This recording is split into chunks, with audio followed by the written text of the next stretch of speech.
நாற்கர போர். இந்த படம் வந்து எங்க சொந்த அண்ணன் வேலை பண்ணவர்கள் தயாரிச்சிருக்காரு. அவர் வந்து எங்கிட்ட கதை படத்தை வந்து சொல்லும் போது நான் ஆச்சரியமா இருந்தது. இப்படி ஒரு கதையை அவர் தேர்ந்தெடுத்ததுக்காக முதல்ல வந்து நன்றி சொல்லணும், வாழ்த்துக்கள் சொல்லணும். ஒரு புது தயாரிப்பாளர் இப்படி ஒரு கதையை தேர்ந்தெடுத்து பண்ணணும்னு நினைச்சது வந்து அவருக்கு உண்மையாகவே அவருக்கு வந்து நம்ம வாழ்த்து சொல்லலாம். அந்த இயக்குனரும் அந்த கதையை வந்து மிக நேர்த்தியா பண்ணியிருக்காரு. இங்க வெற்றி தோல்வியெல்லாம் வந்து சகஜம். ஒரு படம் எடுக்கிறோம், ஒன்னா நம்ம வெற்றி பண்ணணும், ஒரு கோடி கலெக்ஷன் ஆகும் அப்படின்றதெல்லாம் வந்து தாண்டி நம்ம வந்து நம்ம நம்ம நம்ம சிறப்பாக செஞ்சு நம்ம வேலை சிறப்பாக செஞ்சுருக்கோம், அவ்வளோதான். அதுக்கப்புறம் வந்து அவர் ரசிகர்கள்ட்ட போகும்போது அது எப்படி அவங்க வந்து ஏற்றுக்கவும் செய்யலாம், ஏற்றுக்காமல் இருக்கலாம், ஒவ்வொருத்தருக்கும் ஒரு பார்வை இருக்கும். ஸோ அதை பொறுத்து தான் வெற்றி தோல்வியும் தீர்மானிக்கப்படுது. வெற்றி பெற்ற படங்கள் வந்து பெரிய படம் சொல்றோம், தோல்வி பெற்ற படங்கள் சின்ன படங்கள் சொல்றோம். மற்றபடி பட்ஜெட் வச்சுலாம் எந்த படமும் பெரிய படம் சின்ன படங்களா சிறிய படங்களே இன்னைக்கு பெரிய கலெக்ஷன் எல்லாம் பண்ணிட்டு இருக்கு. என்ன பொறுத்தவரை நான் வேலை படங்களுக்கு என்ன பண்ணேன்னா, இங்க வர தயாரிப்பாளர்கள் 90% என்னன்னா ஒரு படம் எடுப்பாங்க. அந்த படத்துல அவங்களுக்கு நிறைய கசப்பான அனுபவங்கள் இருக்கும். அந்த படம் வந்து நிறைய அனுபவங்கள் பெற்றிருப்பாங்க, பொருளாதார இழப்புகள் விட்டுருவாங்க. ஆனா ஒரு அனுபவம் கிடைச்சிருக்கும். அந்த அனுபவம் தான் அவங்களுடைய முதலீடு.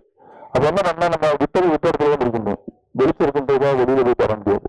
அப்ப நம்ம தொடக்க இடத்துல போறோம், நம்ம சினிமால தான் விட்டுருக்கோம். நம்ம இந்த அனுபவத்தை அடுத்து ஏன்னா அனுபவமே இல்லாம ஒரு தொழில் அனுபவமே இல்லாம ஒரே தொழிலுமே தயாரிப்பாளர் தொழில் தான். பணம் இருக்குன்னா அந்த படம் எடுக்கலாம். யாராவது ஒருத்தர் கூப்பிட்டு வந்துடுவாங்க, கூப்பிட்டு வந்து படம் எடுக்க வச்சுட்டு நம்ம வந்து அந்த பணத்தை போட்டு திரும்ப ரிலீஸ் பண்ணும்போது ஒரு பெரிய சேலஞ்சா இருக்கும்.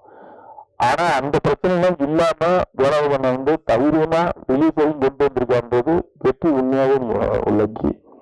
ஏன்னா வந்து ஒரு படத்தை எடுத்து ரிலீஸ் கொண்டு தான் நீ சேலஞ்சு, படத்தை எடுத்து எல்லாம் எடுத்துடலாம். அப்ப இப்படி ஒரு தயாரிப்பாளர் கிடைக்கிறதா ரொம்ப கஷ்டம். அதை வந்து அவர் சிறப்பா வந்து செஞ்சிருக்காரு. அவருக்கு இந்த படம் வெற்றி படம் ஆகணும்னா தொடர்ந்து ஒரு தமிழ் சினிமாலும் தொடர்ந்து அவர் பயணிக்கணும். ஏன்னா கோவமே படாண்டா அவர் கோவப்பட்டு அவர் கிட்ட நான் ஒரு 6-7 வருஷம் பார்த்தீங்கன்னா கோவப்பட்டு பார்த்து ஒரு சிரிச்ச முடிக்கே இருப்பார். எவ்வளவு டென்ஷனா இருந்தாலும் சிரிச்ச முடிக்கே இருப்பார். ஸோ இப்படிப்பட்ட தயாரிப்பாளர்கள்லாம் தமிழ் சினிமாவுக்கு தேவைப்படுது.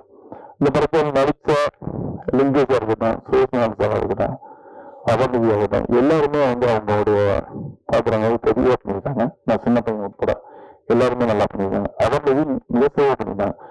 ஆனா இன்னும் ஒரு வருத்தம்னா அந்த அபர்ணிதி வந்து இன்னைக்கு இந்த ஃபங்க்ஷனுக்கு வரல. அது தொடர்ந்து நம்ம தமிழ் சினிமாவில் ஒரு சாகத்தோட ஆயிடுச்சு, ப்ரமோஷனுக்கு வரமாட்டான் அப்படின்ட்டு. அந்த அபர்ணிதியை வந்து நாங்க வந்து நீங்க இந்த மாதிரி ப்ரமோஷனுக்கு வரணும் அப்படின்னு சொல்லி அவங்களுக்கு கால் பண்ணி கூப்பிட்டு தயாரிப்பாளர் கூப்பிட்டுருக்காங்க. கூப்பிட்டதுக்கு வந்து அவங்க நான் வரமாட்டேன், எனக்கு ப்ரமோஷனுக்கு தனியாக காசு கொடுக்கணும் அப்படின்னு கேட்டாங்க. இது புதுசா இருக்கு, ப்ரமோஷனுக்கு தனியாக காசு கொடுக்கணும் புதுசா இருக்குன்னு சொல்லிட்டு அப்படி வந்து சொன்னாங்க. நான் வந்து அவங்க பொண்ணுக்கு வந்து நான் அடிச்சு பேசுறேன், மாதிரி வந்து பப்ளிசிட்டிக்கு நீங்க கண்டிப்பா வரணும், இங்க வந்து சினிமா வந்து இருக்க நிலைமை ரொம்ப மோசம் இருக்கு. இப்போ வந்து ஒரு படத்தை எடுத்து ரிலீஸ் கொண்டு வரதே பெரிய விஷயம். அப்ப நீங்க பப்ளிசிட்டி